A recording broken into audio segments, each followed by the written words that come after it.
Hey Madison, what kind of car do you drive and what is your car payment? I drive a 2024 Jeep Compass Latitude and it's $598 a month. Hey Rick, what kind of car do you drive and what is your car payment?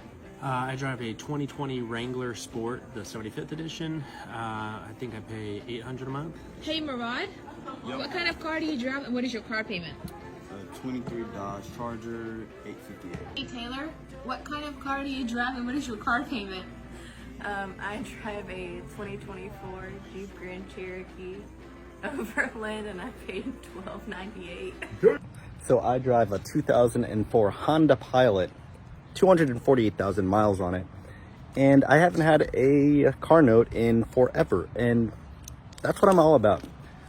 I want to say that as nurses, as financial people, oh, even the CRV, my wife's CRV, that's paid off, and the Chevy Silverado, paid off. I'm really big into not having debt, consumer debt. It doesn't make sense because all the money that you are paying in interest, all the money that you're just paying for something that gets you from A to B, gets you to your job to help you make money, doesn't have to be fancy. So I'm team no debt.